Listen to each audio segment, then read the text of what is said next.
Olá pessoal, bom dia, boa tarde, boa noite, como vocês estão? Hoje nós trataremos de um tópico muito específico para compreender um pouquinho do comportamento humano no tocante à personalidade e os fatores que definem a personalidade, se é o fator determinante do meio ou o fator determinante da genética. Lembrando que os elementos que envolvem o meio estão relacionados ao ambiente no qual a pessoa nasceu, às instituições que influenciam a sua vida ao longo da sua evolução enquanto indivíduo. E os fatores genéticos é toda a carga hereditária que o indivíduo herda dos seus pais e que influenciará na sua personalidade, no seu comportamento, no seu caráter. Então nós temos aí essa dicotomia, genética versus meio, e a sua influência sobre o indivíduo. Existem diversos estudos nas diversas ciências que analisam a cognição, que analisam a psique do ser humano. E isso envolve a psicologia, a psiquiatria, a psicanálise, a antropologia, a sociologia e diversas outras áreas do conhecimento, e cada uma dando a sua contribuição. Autores divergem a respeito do que é mais determinante, se é o meio, se é a genética, se existe uma participação de ambos os aspectos ao longo da vida, o que vai influenciar mais? É aquilo que você herdou dos seus pais ou é aquilo que você aprendeu ao longo do seu desenvolvimento na infância, na adolescência, na juventude? Etimologicamente, o termo personalidade ele deriva de um sentido de máscara, representando aquilo que o indivíduo, a imagem que o indivíduo transmite para a sociedade. Então, você, no imaginário das pessoas que conhecem você, você é a sua personalidade. Em que sentido? Eu vou fazer uma analogia para que vocês possam compreender e isso se tornará um pouquinho mais claro. Acredito que muitos de vocês já conheceram ao longo da vida pessoas esteticamente muito bonitas, mas que com a convivência você acabou descobrindo que aquela pessoa era feia. Por quê? Porque a sua personalidade, o seu caráter não era agradável. E do contrário, da mesma forma, pessoas que esteticamente eram feias, sob o julgamento do mainstream da sociedade, mas que conforme você foi convivendo, você foi descobrindo a beleza dessa pessoa. Então, essa beleza ou essa feiura interna é o que nós chamamos de personalidade. Por quê? Porque é a representação que existe para a sociedade de quem é aquela pessoa. É o conjunto de características que definem você. Então, todas as suas qualidades, em termos de ação, de comportamento, definem quem você é. E o questionamento aqui é exatamente se esse conjunto de características ele é derivado unicamente da carga genética, nós herdamos isso dos nossos familiares, em que medida o nosso comportamento ele é herdado e em que medida nós aprendemos o nosso comportamento. Como nós já discutimos na disciplina, o meio no qual o indivíduo está inserido, ele é muito determinante, certo? Então nós aprendemos a cultura, nós incorporamos a cultura conforme nós vamos nos desenvolvendo. Porém, a carga genética também tem uma parcela significativa. E uma das pesquisas, uma das correntes de estudo mais recente, trouxe a epigenética como quase um fechamento, uma nova abordagem a respeito desses aspectos. O que explica a epigenética? Ela explica que o fator ambiente, o fator meio, ele tem capacidade até de mudar os aspectos genéticos. E sobre isso, nós sempre discutimos a respeito do caso dos ratinhos, que foram expostos a uma determinada substância nociva, e os ratinhos estavam fechados em um determinado ambiente, não tinham como recorrer a um ar puro para respirar. Então, eles acabaram desenvolvendo no seu organismo mecanismos para se tornarem mais resistentes a essa ameaça dessa substância. E o que foi observado é que os seus filhotinhos, os filhotinhos desses ratinhos, eles já nasceram com essa nova capacidade desenvolvida, ao contrário dos demais. Ou seja, um fator do ambiente, um fator do meio, influenciou a estrutura biológica, a estrutura anatômica do indivíduo e alterou as suas características genéticas, certo? Isso, em termos de comportamento, também se aplica. Então, a epi significa acima, ou seja, o meio ele tem muito mais capacidade de influenciar o comportamento do indivíduo do que a genética. Ele consegue até alterar a genética. E daí nós temos aqui dois grandes pensadores do campo da psicologia. O primeiro deles é Pavlov, o segundo é Skinner, e eles trazem concepções a respeito do behaviorismo, que é o comportamentalismo. Então, nós temos, de acordo com, nas abordagens de Pavlov e nas abordagens de Skinner, duas vertentes, certo? A primeira, do condicionamento respondente, e a segunda, do condicionamento operante. O que é esse behaviorismo que eles estudam? É exatamente como que as influências do meio vão nos condicionar, vão ditar o nosso comportamento, como que nós responderemos aos estímulos externos, certo? Então, a corrente mais antiga é a corrente do condicionamento respondente e depois dela vem o condicionamento operante. O ícone aí do condicionamento respondente é Pavlov e do operante é Skinner. E nós trabalharemos brevemente com a abordagem desses dois autores. Então, Pavlov era um médico russo que estudou relações entre o organismo e o ambiente, ou seja, entre seres vivos e o ambiente. Ganhou o prêmio Nobel em 1904 em razão de seus estudos e descobriu os primeiros elementos para explicar o behaviorismo, ou seja, o comportamentalismo, que foram iniciados por Watson em 1913. E aí, então, Pavlov consegue estabelecer algumas conexões entre os estímulos ambientais neutros, ou seja, aquilo que não está manipulado intencionalmente pelo indivíduo, e as atividades fisiológicas, ou seja, a resposta que o indivíduo, que o organismo dá aos estímulos, de forma natural ou de forma condicionada. E o caso que é mais difundido nesses estudos de Pavlov é o caso do cachorrinho, a forma como ele responde aos estímulos, de forma condicionada ou de forma neutra. Então, a primeira etapa desse experimento é: quando você oferece a um cachorrinho uma comida e ele vê aquela comida ou ele cheira aquela comida, ele fica animado. O fato de ver ou cheirar a comida é um estímulo incondicional. Então, a comida está estimulando ele ali por meio da visão e por meio do olfato. Qual é a resposta que ele dá? Uma resposta neutra, ou seja, algo fisiológico que acontece naturalmente. O cachorro começa a salivar. Até nós temos essa reação, quando a panela de pressão está chiando em casa e vem aquele cheirinho gostoso da água na boca. O que é isso? Nós estamos salivando. A segunda etapa é o estímulo neutro não faz o cão salivar. O que isso significa? Quando o Pavlov estava realizando seus experimentos, ele pegava um sininho e balançava na frente do cão, ou ele acendia uma luz como um alertazinho para esse cachorro, para identificar de que forma ele iria responder. Não havia a manifestação da saliva. Ele poderia abanar o rabinho, ficar animado por entender que a pessoa estava tentando brincar com ele. Mas a salivação relacionada ao som do sino, à imagem da luz acendendo, não era estabelecida relação entre essas duas ações. A terceira etapa é o processo de condicionamento, ou seja, uma combinação de estímulos. Primeiro, chacoalhar o sininho, depois apresentar a comida e o cachorro salivar. Isso feito repetidas vezes. Diversas vezes sendo repetido, para o cão, então, internalizar esse processo. Qual foi a resposta, então?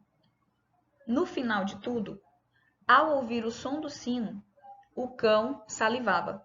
Ou seja, ele dava uma resposta condicionada, uma resposta manipulada a um estímulo manipulado. Por quê? Ele associou a apresentação da comida com o som do sino. Então, ao ouvir o sino, ele não estava somente ouvindo o sino, mas ele estava já sendo levado, sendo envolvido e condicionado a salivar, porque ele associava uma coisa a outra. Então, essa associação é o condicionamento. Então, nós temos quais conceitos? Respostas incondicionais, que são respostas fisiológicas, estímulos incondicionais, que são estímulos fisiológicos. Qual é a resposta incondicional? Salivar ao sentir o cheiro da comida. O estímulo incondicional, a própria comida sendo apresentada. Então, o fato de ver ou cheirar a comida já era um estímulo. Um estímulo neutro não condicional é o sino sendo tocado sozinho, sem estar sendo combinado com a comida. O estímulo condicional é o sino estar sendo tocado junto com a apresentação da comida para o cachorro. E, finalmente, a resposta condicionada é ele salivar ao somente ouvir o som do sino, sem que a comida seja apresentada. Então, isso demonstra um processo de condicionamento desse indivíduo, desse organismo, no caso, o cão. De um modo esquemático, nós temos um estímulo incondicional, que é o alimento, uma resposta incondicional, que é a salivação. Isso aqui é um processo fisiológico natural, os animais fazem isso. Ao longo do processo é colocado um estímulo neutro, que no caso o som do sino. Esse estímulo neutro, ele se torna um estímulo condicional quando ele é combinado com o alimento, e ele gera uma resposta condicional. Então, o que é condicional? Aquilo que é manipulado. Foi intencionalmente estabelecido para que esse organismo responda da forma de acordo com o estímulo manipulado também que está sendo apresentado.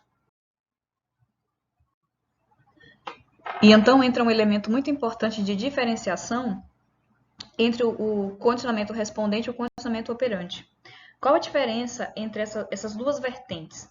O condicionamento respondente, o organismo, o indivíduo, o ser humano, o cachorro, ele somente apresenta uma resposta, mas ele não age sobre o meio. O organismo dele apresentará alguma reação, um reflexo ou uma ação involuntária com relação ao estímulo que foi gerado sobre ele. Ao passo que no operante, ele faz algo voluntariamente, ele decide operar sobre o meio. Essa segunda vertente do condicionamento operante, ela é explicada por Skinner. Então, o behaviorismo ou o comportamentalismo de Skinner, ele foi difundido e ele se tornou muito conhecido, muito famoso no mundo, por meio das Skinner Box, ou seja, as caixas de Skinner ou máquinas de ensinar. Skinner, inclusive, numa das suas narrativas, ele fala que se fosse entregue para ele 20, 30, 40 crianças que não receberam nenhum estímulo do meio, bem novinhas, bem crianças, e ele criasse essas crianças, ele educasse essas crianças, ele poderia transformá-las no que ele quisesse. Poderia transformá-las em médicos, em advogados, em religiosos, poderia transformá-las em bandidos, em assaltantes, em traficantes, dependendo dos estímulos que ele desse a essas crianças. Então, no entendimento dele, o meio tem um papel preponderante e muito, muito significante na forma como o ser humano vai se comportar, certo? Então, ele viveu aí entre 1904 e 1990, era um psicólogo americano, ao contrário de Pavlov, que era russo, e projetou as caixinhas.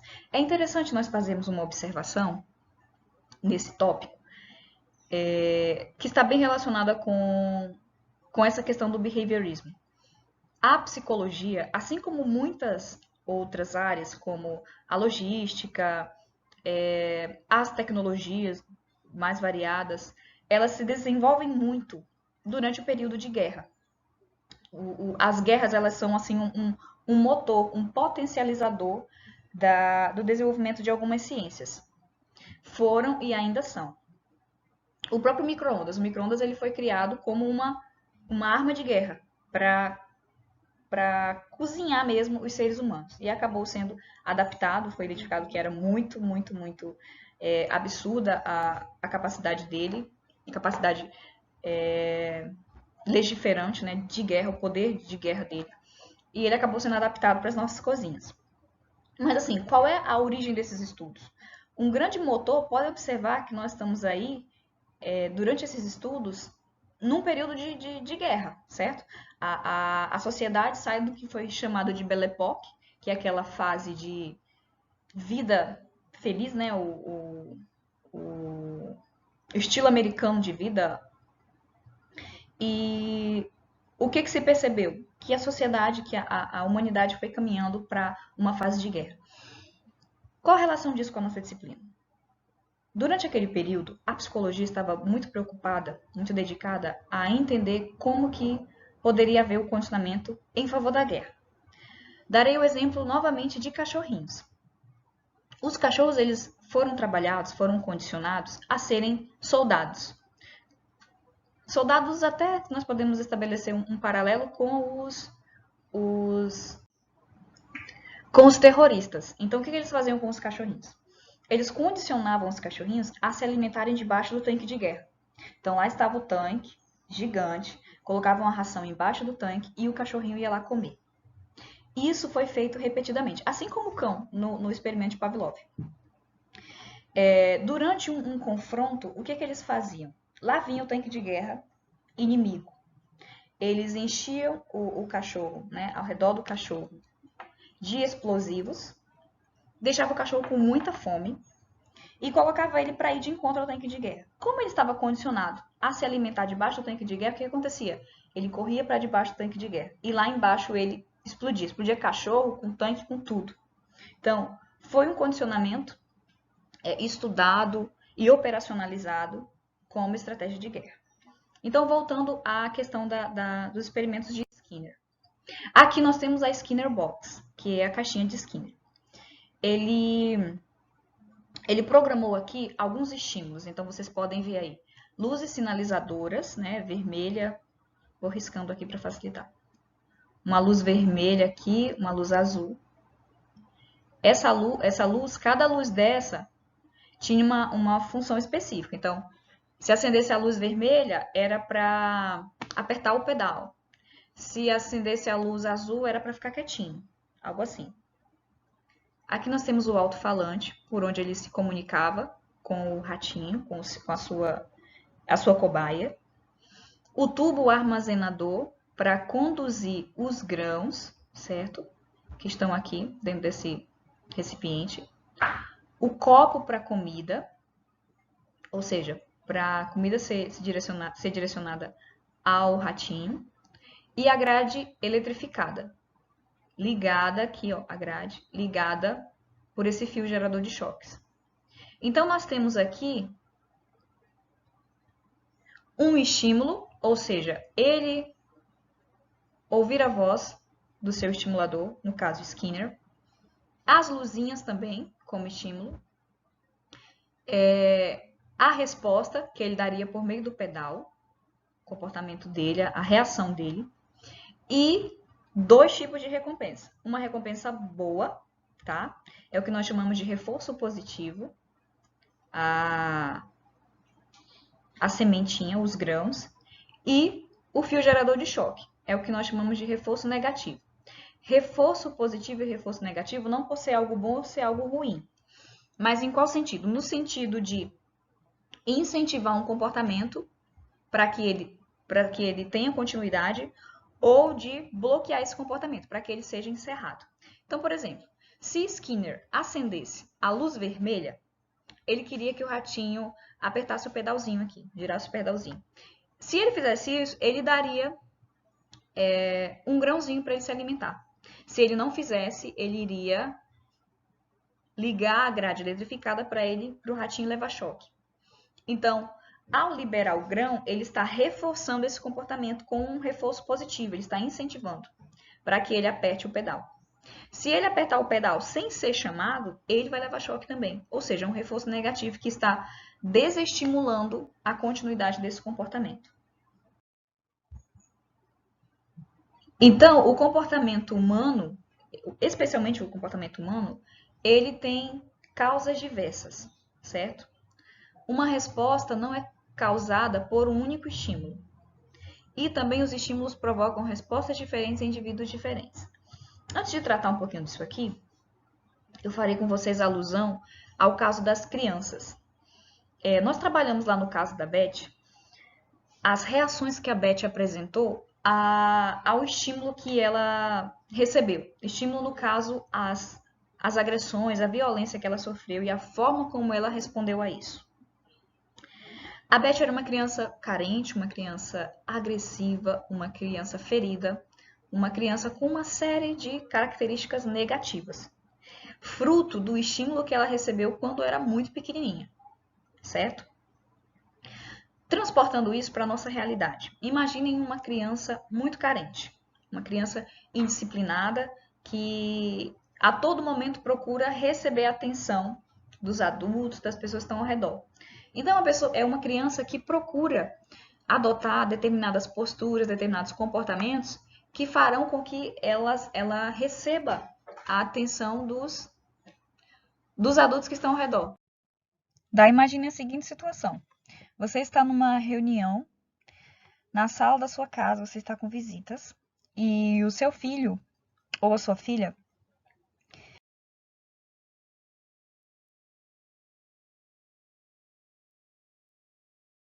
está incomodando as pessoas nessa reunião.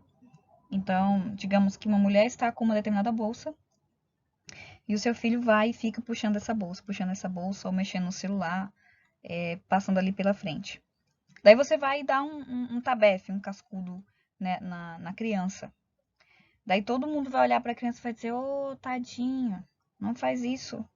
Ô, bichinho. A criança vai chorar, né? E automaticamente vai receber esse apoio aí das pessoas. Qual é a sequência, o encadeamento nesse processo que nós podemos observar? Então, primeiramente, nós temos o estímulo que foi manifestado. Então, quando ela sofre a punição, as pessoas olham para ela se compadecendo da situação e ela volta a fazer, 10 vezes as pessoas dizem assim: a criança tal parece que gosta de apanhar. Mas, na verdade, que leitura nós podemos fazer? Quando esses adultos olham para ela e dizem, ô, tadinho, eles estão reforçando o comportamento. Em que sentido? Um reforço positivo. Essa agressão está sendo um reforço positivo. Porque esse está sendo o meio pelo qual ela está ganhando atenção. Então, ela retornará a se comportar da mesma forma, certo? Então, isso se aplica também, por exemplo, se você tem um filho que tem dificuldade na escola e você fala, se você estudar, se você passar na prova, se você aprender tabuado ou tal coisa, eu vou te dar tal recompensa. E aí a criança vai ficando condicionada a fazer as coisas somente quando receber uma determinada recompensa. Esse reforço é um reforço positivo, no sentido de incentivar a criança a dar continuidade. Quando uma criança, por exemplo, não está fazendo as tarefas do lar, né, as tarefas domésticas, daí ela é punida, ela leva ou ela briga com o irmão, então ela é punida, recebe uma surra ou fica de castigo. Esse reforço é um reforço negativo. Em qual sentido? De que ela deixe de adotar essa conduta, de não fazer as atividades de casa ou de ter problemas com o irmão. Joia? O que é efetivo? É construir no imaginário da criança o resultado no longo prazo das boas posturas, das boas práticas, de uma boa conduta. No caso de estudar, se ela for bem numa prova, a mãe elogiar, a professora elogiar, o pai elogiar, a avó, o tio, todo mundo elogiar, e realmente ser criado aquele ambiente de valorização do bom desempenho, isso será muito mais efetivo do que dar um prêmio, do que dar um brinquedo como recompensa, por exemplo, certo? Então, finalizando aqui o raciocínio, o que nós podemos entender? O comportamento tem múltiplas causas, tá? Uma resposta não é causada somente por um único estímulo. Nós somos estimulados por fontes de estímulos diversas que estão ao nosso redor, nos mais diversos ambientes. E os estímulos provocam respostas diferentes em indivíduos diferentes. Todos nós temos um histórico, certo? Todo indivíduo tem um histórico de problemas que passou, de desafios que enfrentou. E às vezes nós olhamos assim, fulano passou por tal coisa e reagiu da seguinte forma. Tinha um pai, uma mãe recebeu uma criação da seguinte forma, né? Uma boa criação, e se comportou de tal modo ou de tal modo. Cada indivíduo vai reagir ao estímulo de uma forma diferente. Então, às vezes você tem uma educação muito rígida e você responde a isso de forma revoltada. Ou você tem uma educação muito rígida e você responde a isso sendo uma pessoa complacente, condescendente, certo? E o contrário da mesma forma. Algumas pessoas têm uma educação muito liberalista no sentido moral, tá? De não ser tão rígida. E acabam se tornando pessoas leves, tranquilas, light. Enquanto outras acabam se tornando pessoas desnorteadas, sem um parâmetro moral, uma conduta a seguir. Qualquer resposta está relacionada com uma pluralidade de fatores. Então, esse conceito é um conceito chave, tá? as nossas respostas aos estímulos estão ligadas, elas são resultado de uma variedade imensa de fatores. Pessoal, então, nós encerramos a aula de hoje com esse raciocínio, com esse pensamento. E eu agradeço a atenção de vocês e peço que vocês interajam lá no grupo, tá bom? Eu desejo a todos uma semana muito abençoada, que Deus esteja com todos. Eu tô até com a voz um pouco cansada. Mas é isso aí. Estamos juntos e vamos terminar esse semestre aí com força, com fé e com foco, tá bom? Fiquem com Deus, até mais.